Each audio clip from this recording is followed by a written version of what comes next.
ਧੰਨ ਧੰਨ ਸ੍ਰੀ ਗੁਰੂ ਗੋਬਿੰਦ ਸਿੰਘ ਜੀ ਮਹਾਰਾਜ ਸਾਡੇ ਗਰੀਬਾਂ ਤੇ ਦੁਨੀਆ ਤੇ ਸੰਸਾਰ ਤੇ ਤਰਸ ਕਰਕੇ ਸ੍ਰੀ ਚੌਪਈ ਸਾਹਿਬ ਜੀ ਦੀ ਦਾਤ ਜੋ ਸਾਡੇ ਗਰੀਬਾਂ ਦੀ ਝੋਲੀ ਵਿੱਚ ਪਾਈ ਹੈ। ਸ੍ਰੀ ਬਿਬੌਰ ਸਾਹਿਬ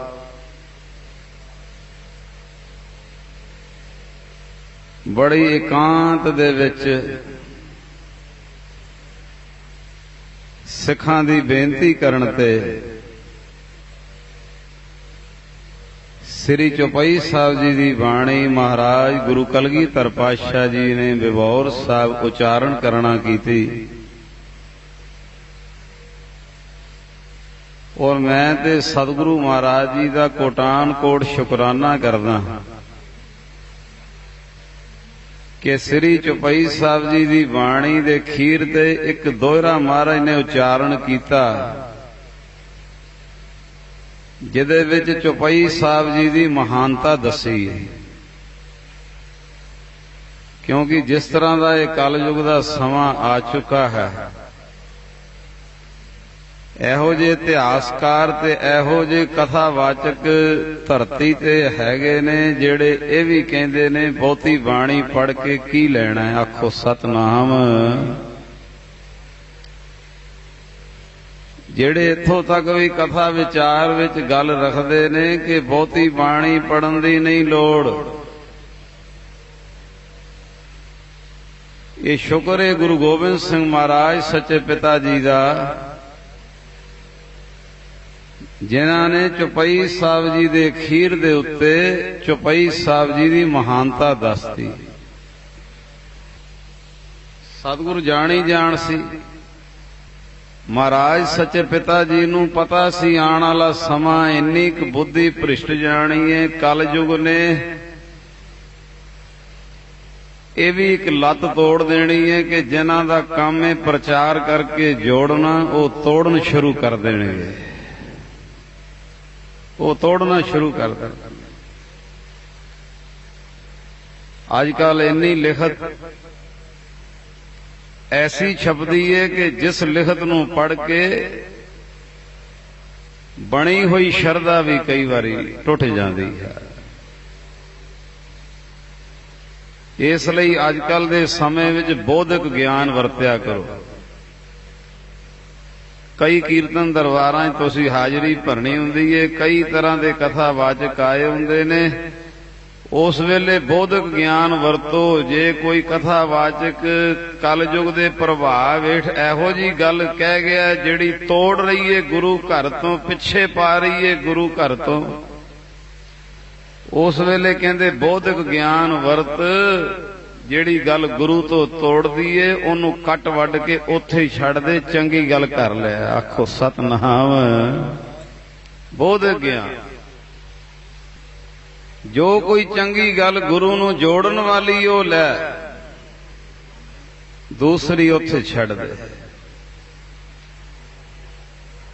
ਮੇਰੇ ਮਹਾਰਾਜ ਜੀ ਨੂੰ ਆਉਣ ਵਾਲਾ ਸਮਾਂ ਪਤਾ ਹੋਏਗਾ। ਸੁਖਮਨੀ ਸਾਹਿਬ ਜੀ ਦੇ ਖੀਰ ਤੇ ਵੀ ਮਹਾਰਾਜ ਨੇ ਮਾਤਮ ਲਿਖਿਆ। ਦੁਖ ਰੋਗ ਬਿਨਸੇ ਭੈ ਭਰਮ, ਸਾਧ ਨਾਮ ਨਿਰਮਲ ਤਾਂ ਕੇ ਕਰਮ, ਸਭ ਤੇ ਊਚ ਤਾਂ ਕੀ ਨਾਨਕ ਇਹ ਗੁਣ ਸੁਖਮਨੀ। ਸ਼੍ਰੀ ਆਨੰਦ ਸਾਹਿਬ ਜੀ ਦੀ ਬਾਣੀ ਦੀ ਵੀ 40ਵੀਂ ਪੌੜੀ 'ਚ ਮਹਾਤਮ ਲਿਖਿਆ। ਆਨੰਦ ਸੁਣੋ ਵਡਭਾਗੀ ਹੋ, ਸਗਲ ਮਨੋਰਥ ਪੂਰੇ। ਇਸੇ ਤਰ੍ਹਾਂ ਇਹ ਚੌਪਈ ਸਾਹਿਬ ਜੀ ਦੀ ਬਾਣੀ ਦੇ ਵੀ ਖੀਰ ਤੇ ਮਹਾਤਮ ਲਿਖਿਆ। ਤੇ ਮਹਾਰਾਜ ਕਲਗੀਧਰ ਪਾਤਸ਼ਾਹ ਕਹਿੰਦੇ ਨੇ ਜਿਹੜਾ ਚੌਪਈ ਸਾਹਿਬ ਜੀ ਦੀ ਬਾਣੀ ਭਾਈ ਬੜੇ ਪ੍ਰੇਮ ਪਿਆਰ ਦੇ ਨਾਲ ਪੜ੍ਹੇਗਾ ਤੇ ਮਹਾਰਾਜ ਕਹਿੰਦੇ ਸੁਨੇ ਗੁੰਗ ਜੋ ਯਾਹੇ ਸੋ ਰਸਨਾ ਪਾਵਹੀ। ਇੱਕ ਗੂੰਗੇ ਨੂੰ ਰਸਨਾ ਮਿਲ ਸਕਦੀ ਹੈ। ਚੌਪਈ ਸਾਹਿਬ ਜੀ ਦੀ ਬਾਣੀ 'ਚ ਇੰਨੀ ਤਾਕਤ ਹੈ। ਵੈਸੇ ਤੇ ਨੇਕਾਂ ਜਗ੍ਹਾ ਤੇ ਦਾਸ ਕੋਲ ਇਹ ਲਿਖਤਾਂ ਵੀ ਪਹੁੰਚੀਆਂ ਕਿ ਚੌਪਈ ਸਾਹਿਬ ਜੀ ਦੀ ਬਖਸ਼ਿਸ਼ ਦੇ ਨਾਲ ਕਈ ਗੂੰਗੇ ਬੱਚਿਆਂ ਨੇ ਸੰਗਤ ਵਿੱਚ ਜਕਾਰੇ ਛੱਡੇ ਗਏ। ਉਸ ਵੇਲੇ ਜੋਸ਼ ਆਇਆ, ਉਹ ਨਿਕਲ ਆਇਆ, ਖੁੱਲ ਗਈ ਕਿਰਪਾ ਗੁਰੂ ਦੀ। ਬਾਕੀ ਜਿਹੜੀ ਜਿੰਨੀ ਕੁ ਆਪਣੀ ਕਿਰਪਾ ਤੇ ਬਖਸ਼ਿਸ਼ ਗੁਰੂ ਪਾਤਸ਼ਾਹ ਨੇ ਸਾਨੂੰ ਸਿਰ ਤੇ ਹੱਥ ਰੱਖ ਕੇ ਬਖਸ਼ੀ ਹੈ। ਅਨੇਕਾਂ ਜਗ੍ਹਾ ਤੇ ਅਸੀਂ ਟਰਾਈ ਕੀਤੀ ਹੈ। ਜੇ ਕਿਸੇ ਮਾਂ ਨੇ ਆਖਿਆ ਨਾ ਕਿ ਮੇਰਾ ਬੱਚਾ 2.5 ਸਾਲ ਦਾ ਹੋ ਗਿਆ ਪਰ ਅਜੇ ਆ ਊ ਇਹੋ ਹੀ ਕਰਦਾ, ਬੋਲਦਾ ਨਹੀਂ, ਤੇ ਕਈ ਪੁਰਾਣੇ ਸਿਆਣੇ ਤੇ ਉਹਨਾਂ ਨੂੰ ਇਹ ਕਹਿੰਦੇ ਨੇ ਬਈ ਕਾਂ ਨੂੰ ਰੋਟੀ ਪਾ ਕੇ ਨਾ ਉਸ ਕਾਂ ਦੀ ਜੂਠੀ ਰੋਟੀ ਬੱਚੇ ਨੂੰ ਖਵਾਓ, ਤੁਹਾਡਾ ਬੱਚਾ ਬੋਲਣ ਲੱਗ ਪਏਗਾ।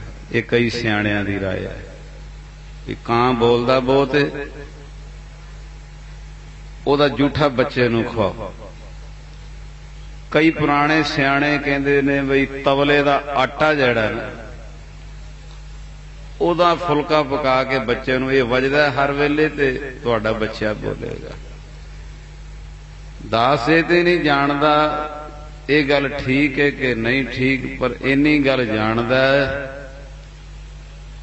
ਕਿ ਜਿੱਥੇ ਸਤਿਗੁਰ ਦੀ ਕਿਰਪਾ ਨਾਲ ਕੋਈ ਕੇਸ ਇਹੋ ਜਿਹਾ ਆਇਆ ਨਾ ਕਿ ਸਾਡਾ ਬੱਚਾ 2-2.5 ਸਾਲ ਦਾ ਹੋ ਗਿਆ, ਜੇ ਆ ਊ ਕਰਦਾ, ਗੱਲ ਨਹੀਂ ਕਰਦਾ, ਮੰਮੀ ਨਹੀਂ ਬੁਲਾਉਂਦਾ, ਪਾਪਾ ਨਹੀਂ ਬੁਲਾਉਂਦਾ, ਗੱਲਬਾਤ ਨਹੀਂ ਕਰਦਾ, ਤੇ ਉਸ ਮਾਂ ਨੂੰ ਜਦੋਂ ਇਹ ਕਹੀਦਾ ਨਾ ਕਿ ਕੌਲੀ 'ਚ ਜਲ ਰੱਖ ਕੇ ਤੇ ਚੌਪਈ ਸਾਹਿਬ ਜੀ ਦਾ ਇੱਕ ਪਾਠ ਕਰਕੇ ਬੱਚੇ ਨੂੰ ਜਲ ਪਿਆਇਆ ਕਰ, ਫਿਰ ਉੱਥੇ ਤੁਹਾਨੂੰ ਗੱਲ ਦੱਸੀਏ ਤੇ ਫਿਰ ਇੰਜ ਲੱਗਦਾ ਵੀ ਜਿਵੇਂ ਜੋ ਕੁਝ ਵਰਤਦਾ ਹੈ। ਗੂੰਗੇ ਨੂੰ ਰਸਨਾ ਆਖੋ ਸਤਿਨਾਮ। ਚੰਦ ਦਿਨਾਂ ਦੇ ਵਿੱਚ ਜਦੋਂ ਬਖਸ਼ਿਸ਼ ਵਰਤਦੀ ਹੈ ਉਦੋਂ ਸੀਸ ਝੁਕਦਾ ਕਿ ਧੰਨ ਗੁਰੂ ਪਾਤਸ਼ਾਹ ਇਸ ਬਾਣੀ ਦੇ ਵਿੱਚ ਕੀ ਭਰਿਆ ਹੀ, ਇਸ ਬਾਣੀ ਵਿੱਚ ਕੀ ਪਾਇਆ ਹੀ। ਸੁਨੇ ਗੋਂਗ ਜੋ ਯਾਹੇ ਸੋ ਰਸਨਾ ਪਾਵਹੀ। ਹੁਣ ਮੇਰੇ ਖਿਆਲ 'ਚ ਜਿੰਨੀ ਵੀ ਆਪ ਜੀ ਸੰਗਤ ਬੈਠੀ ਹੋ, ਕਈਆਂ ਦੇ ਮਨ 'ਚ ਫੁਰਨਾ ਹੋਏਗਾ ਵੀ ਚੁਪਈ ਸਾਹਿਬ ਨਾਲ ਗੂੰਗੇ ਨੂੰ ਰਸਨਾ ਮਿਲਦੀ ਏ, ਪਰ ਅਸੀਂ ਗੂੰਗੇ ਤੇ ਹੈ ਹੀ ਨਹੀਂ। ਆਖੋ ਸਤਿਨਾਮ। ਸਾਡੇ ਕੋਲ ਤੇ ਹੈ ਰਸਨਾ, ਅਸੀਂ ਗੂੰਗੇ ਨਹੀਂ ਆ, ਸਾਡੇ ਕੋਲ ਰਸਨਾ ਹੈਗੀ ਏ। ਲੇਕਿਨ ਇੱਕ ਗੱਲ ਨੋਟ ਰੱਖਿਓ, ਅਸੀਂ ਜਿਤਨੇ ਬੈਠੇ ਆ, ਜੇ ਕਿਸੇ ਦੇ ਦਬਾਅ ਹੇਠ ਆ ਕੇ ਅਜੇ ਬੱਧਾ ਚੱਟੀ ਨਾਲ ਨਾਮ ਜਪਦੇ ਆ ਤੇ ਸਮਝ ਲੈਣਾ ਸਾਡੀ ਰਸਨਾ ਨਾਮ ਜਪਣ ਤੋਂ ਗੂੰਗੀ ਹੈ। ਜੇ ਅਜੇ ਨਾਮ ਮਿੱਠਾ ਨਹੀਂ ਲੱਗਾ, ਅਜੇ ਇੱਥੇ ਉਹ ਆਖਣ ਔਖਾ ਸੱਚ, ਫਿਰ ਸਮਝ ਲੈਣਾ ਰਸਨਾ ਨਹੀਂ ਮਿਲੀ ਹੈ। ਅਸੀਂ ਵੀ ਗੂੰਗੇ ਹਾਂ। ਜੇ ਇੱਥੇ ਪਹੁੰਚ ਗਏ ਆ, ਸੰਤ ਸੰਗ ਅੰਤਰ ਪ੍ਰਭ ਡੀਠਾ ਤੇ ਨਾਮ ਪ੍ਰਭੂ ਕਾ ਜੇ ਮਿੱਠਾ ਲੱਗਣ ਲੱਗ ਪਿਆ। ਕਬੀਰ ਸੰਤੋ ਮਾਖਣ ਖਾਇਆ, ਛਾਂਛ ਪੀਏ ਸੰਸਾਰ। ਛਾਂਛ ਕਹਿੰਦੇ ਲੱਸੀ ਨੂੰ, ਕਹਿੰਦੇ ਉਹੋ ਹੀ ਸਿਮਰਨ ਚੱਲ ਰਿਹਾ ਹੈ, ਪਰ ਕਈ ਘੜੀ ਵੇਖਦੇ ਨੇ ਭੋਗ ਕਦੋਂ ਪਏਗਾ, ਔਖੇ ਨੇ ਬੈਠੇ, ਉਹਨਾਂ ਦੇ ਹਿੱਸੇ ਲੱਸੀ ਆ ਰਹੀ। ਕਈਆਂ ਨੂੰ ਰਸ ਆ ਰਿਹਾ ਕਿ ਵਾਹਿਗੁਰੂ ਇੰਨੀ ਜਲਦੀ ਹਨੇਰਾ ਆਉਣ ਵਾਲਾ, ਵਾਹਿਗੁਰੂ ਇਹ ਸਮਾਂ ਹੋਰ ਲੰਬਾ ਹੋ ਜਾਏ। ਆਖੋ ਸਤਿਨਾਮ। ਉਹ ਨਾਮ ਮਿੱਠਾ ਲੱਗ ਰਿਹਾ, ਰਸਨਾ ਮਿਲ ਗਈ ਏ। ਇਸ਼ਾਰਾ ਲੈਣਾ, ਇਹ ਬਾਣੀ ਦੇ ਦੋ ਬੰਨੇ ਅਰਥ। ਇੱਕ ਵਾਕੇ ਜਵਾਨ ਤੋਂ ਬੱਚਾ ਗੂੰਗਾ, ਕੋਈ ਗੂੰਗਾ ਸੁਣੇ ਗੁੰਗ ਜੋ ਜਾਏ ਸੋ ਰਸਨਾ ਪਾਵਈ। ਤੁਸੀਂ ਕਹੋਗੇ ਸਾਨੂੰ ਤੇ ਰਸਨਾ ਮਿਲੀ ਏ, ਅਸੀਂ ਗੂੰਗੇ ਥੋੜੀ ਆ। ਜਿਹਦੀ ਰਸਨਾ ਨੂੰ ਅਜੇ ਨਾਮ ਮਿੱਠਾ ਨਹੀਂ ਲੱਗਾ, ਆਪਣੇ ਗੁਰੂ ਸਾਹਿਬ ਦੇ ਕਮਰੇ ਵਿੱਚ ਜਿਹੜਾ ਬੈਠੇ ਤੇ ਅੰਗੂਠੇ ਤੋਂ ਪੈਰ ਤੋਂ ਲੈ ਕੇ ਸਿਰ ਦੀ ਖੋਪੜੀ ਤੱਕ ਇੱਕ ਇੱਕ ਰੋਮ ਸਿਮਰਨ ਚ ਭਿੱਜ ਜੇ, ਥੱਲੋਂ ਆਵਾਜ਼ ਪੈਂਦੀ ਹੋਵੇ, ਘੜੀ ਕਹਿ ਰਹੀ ਹੋਵੇ ਸਮਾਂ ਹੋ ਗਿਆ ਦੁਕਾਨ ਦਾ, ਤੇ ਤੁਹਾਡਾ ਚਿੱਤ ਨਾ ਕਰੇ ਉੱਠਣ ਤੇ, ਸਮਝ ਲਓ ਮਿਲ ਗਈ ਰਸਨਾ।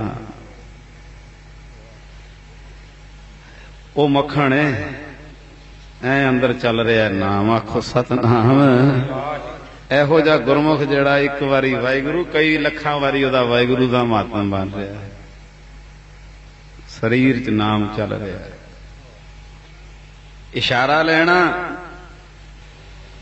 ਤੁਹਾਡੇ ਚੋਂ ਹੀ ਕੋਈ ਕਿਸੇ ਬੀਬੀ ਨੂੰ ਕਿਸੇ ਸਤਪੁਰਸ਼ ਨੇ ਕਿਹਾ ਬੇਟਾ ਫਲਾਣਾ ਦੁੱਖ ਹੈ ਜੀ, ਹਾਂ ਅੱਛਾ 40 ਦਿਨ 5 ਪਾਠ ਜਪਜੀ ਸਾਹਿਬ ਰੋਜ਼ ਕਰਨੇ ਨੇ, ਇਸ਼ਾਰਾ ਲੈਣਾ।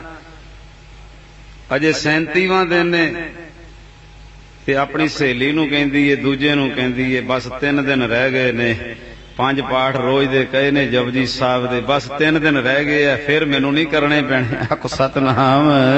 ਬਸ 3 ਦਿਨ ਰਹਿ ਗਏ। ਉਹ ਸਮਝ ਲੈਣਾ ਅਜੇ ਦਬਾ ਹੇਠ, ਬੱਦਾ ਚੱਟੀ ਹੇਠ, ਇਹਦਾ ਵੀ ਭਲਾ ਹੈ, ਪਰ ਸਮਝ ਲੈਣਾ ਅਜੇ ਰਸਨਾ ਨਹੀਂ ਮਿਲੀ, ਅਜੇ ਦਿਨਾਂ ਦੀ ਗਿਣਤੀ 'ਚ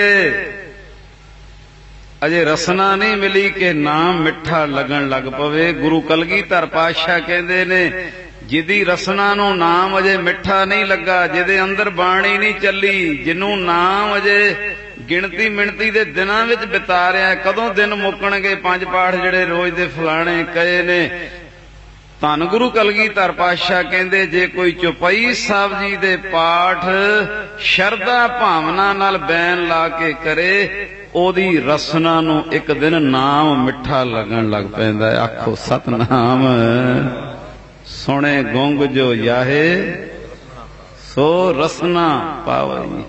ਇਹ ਸਾਰੇ ਪਾਇਓ ਝਾਤੀ। ਜੇ ਨਾਮ ਮਿੱਠਾ ਨਹੀਂ ਲੱਗਾ